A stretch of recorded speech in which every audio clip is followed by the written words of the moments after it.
If you're thinking about moving to Southwest Washington or you already live here, I want to talk about something that doesn't really come up enough in real estate videos, and that is politics. Not in a let me tell you who to vote for kind of way. That's not my job.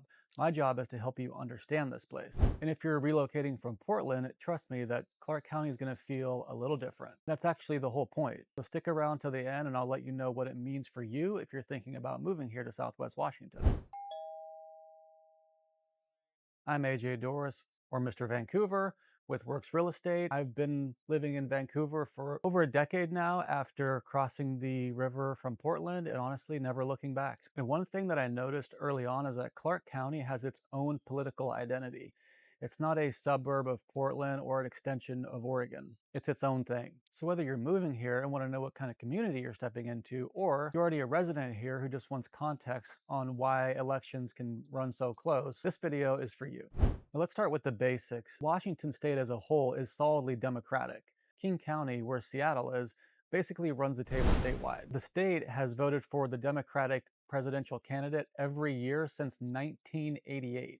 So you might assume that the whole state leans blue. But Clark County is a completely different story. Clark County is what a lot of political scientists call a battleground county. Across state, local, and presidential elections, roughly 70% of races come within 5 percentage points, and that's a genuinely purple place. Here's how to think about it geographically. The city of Vancouver and the areas closest to the river tend to lean more Democrat. Farther north and east you go, Battleground, Ridgefield, Yakult, Brush Prairie, the more reliably Republican those communities are. Rural Clark County is deep red. Urban Vancouver is actually closer to purple. The county has also been drifting in an interesting direction. 2016 presidential race, Trump actually won most of Clark County, but lost it by just 316 votes. In 2020, Biden actually carried the county pretty comfortably. Then in 2024, Trump actually gained significant support across the county.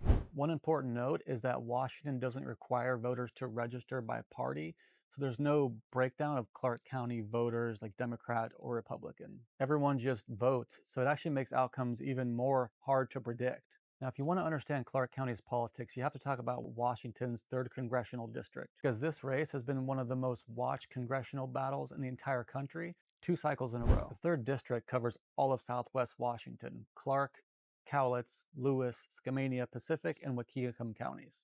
It runs 150 miles along the Columbia River all the way out to the Pacific Ocean, and for over a decade, it was held by Republican Jamie Herrera Butler. Then Herrera Butler voted to impeach President Donald Trump after January 6th, and in the 2022 Republican primary, she was ousted, replaced on the general election ballot by Trump-aligned Army Green Beret Joe Kent. Here's the twist. Democrat Marie Gluesenkamp Perez beat Kent by just 2,629 votes, less than 1%, in a district that had voted for Trump. They rematched in 2024, and the results were actually clearer this time. Marie Gluesenkamp Perez won the district by about 4 points, around 16,000 votes, even as Trump was winning most of the counties inside the district. How she won is actually one of the more interesting parts. She barely campaigned with other Democrats. She didn't even endorse Kamala Harris. She focused entirely on kitchen table issues, manufacturing, sewer systems, small businesses. Her campaign spent about $10 million. Kent spent about $2 million. The race tells you everything about Clark County politics. National-style partisanship doesn't always win here. Local connection and moderate positioning can, and that's a rare thing in American politics right now. One level down from Congress are the state level races, and Clark County has several districts that are perennial toss-ups. The 17th legislative district covers most of Vancouver and central Clark County. It's historically leaned Republican, but has been getting more competitive. In 2024, the state Senate race was won by just 2 points. State House race was decided by fewer than 200 votes, just 200. The 18th legislative district covers Battleground and the more rural northern parts of the county. Now this one leads more solidly Republican, though even there, 2024 saw some pretty competitive races. The 49th legislative district covers the southwest corners of the county, the area closest to Portland, including parts of Vancouver. This is the most Democratic-leaning part of the county. And I think this is awesome because it means if you live in Clark County, your state representative race almost certainly matters. Your vote certainly matters. So these are not just like foregone conclusions. Your vote actually matters. Now let's talk about county council, because this is where the rubber meets the road for things like land use, zoning, and growth decisions that directly affect your property value and your quality of life. Clark County has a 5-member county council. It runs nonpartisan officially, but in practice, members do have political leanings. The county has generally leaned conservative, which has had real policy implications, particularly around land use and growth. In 2024, County Council District 3 and 4 were both pretty competitive. District 3 went to Will Fuentes over Chuck Keplar. District 4's race by Joe Zimmerman and Matt Little were decided by just a fraction of a percent. At the city level, Vancouver has its own city council with an elected mayor. Vancouver has been trending more progressive over time, while the outlying cities like Ridgefield, Battleground, Washougal, Camas reflect the more conservative tilt of rural Clark County. Speaking of Camas, people forget that Camas tends to be one of the more affluent, highly educated parts of the county. And it tends to be a fascinating mix politically, usually fiscally conservative, but not always socially conservative. It's the kind of community where you'll find tech workers who commute to Portland, vote Republican on taxes, and are navigating a community that's changing pretty rapidly. So what do people actually fight about here politically? Let me run through the big ones. Growth and housing. This is the issue. Clark County is one of the fastest growing counties in the state and even the country. People are leaving Portland for the taxes, for the cost of living, for the lifestyle, for the politics, and landing here. That growth is forcing a fight between urban growth boundaries. Do you expand outward and eat up farmland, or do you add density within existing city limits? Conservatives in rural areas generally want low-density growth and to protect agricultural land. More progressive voices in Vancouver want more density and transit. Neither side is fully getting what they want, and the county is right in the middle of updating its comprehensive plan through 2026 and beyond. Taxes. Now this is a big one, especially for people relocating here from Oregon. Washington has no state income tax. Oregon does, and at rates that hit high earners pretty hard. That's a tangible financial reason a lot of people move here, and it shapes the political culture. There's a strong anti-tax sentiment here in Vancouver, especially in the rural areas. Washington State Legislature's 2025 Millionaires Tax, which is a topic I've covered on this channel, is a whole can of worms that's being watched very closely right now. Public safety. In 2024, Vancouver's Proposition 4, which would have funded 80 new police officers and other public safety services, failed by just over 1 percentage point. That tells you how divided the city can be over something that seems pretty straightforward. The Oregon migration effect.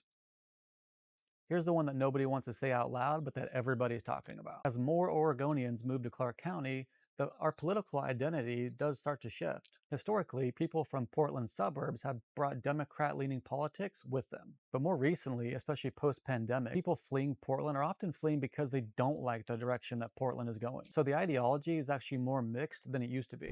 Economists at Eco Northwest noted that people moving into Clark County have higher incomes than those leaving. Meanwhile, in Multnomah County, the opposite is true. And that demographic shift has real political implications over time. After the 2020 census, Washington's legislative district maps were redrawn. Republicans have been fighting that map in federal court, arguing it disadvantaged them. As of mid-2026, Republicans were asking courts to throw out the maps before the 2026 primary and general elections. Now, this is still playing out, and it could reshape what districts are competitive in Southwest Washington for years to come. Okay, so if you're someone who's actually considering moving to Clark County, what does this actually mean for you? Okay, so if you're someone who's thinking about moving to Clark County, what does this all mean for your day-to-day life?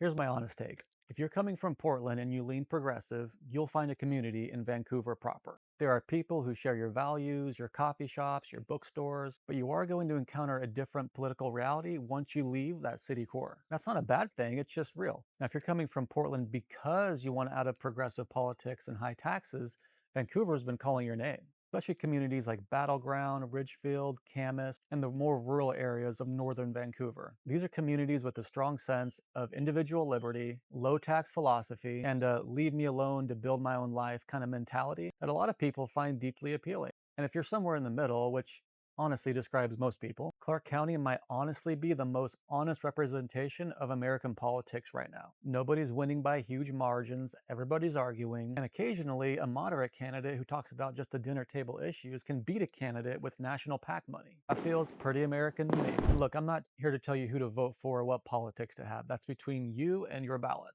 What I am here to tell you is Clark County is a real interesting, and complicated place politically. It's not a clone of Portland, and it's not rural Idaho either. It's its own thing. And understand that if you move here, the political landscape is part of the community that you're joining. If you want to know which neighborhoods might feel like the right fit for your particular lifestyle, whether it's politically, culturally, socially, that's literally what I do. I help people navigate this region and find out where they belong.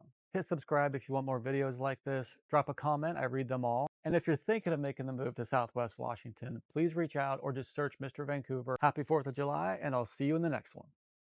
You're the best. You're the best.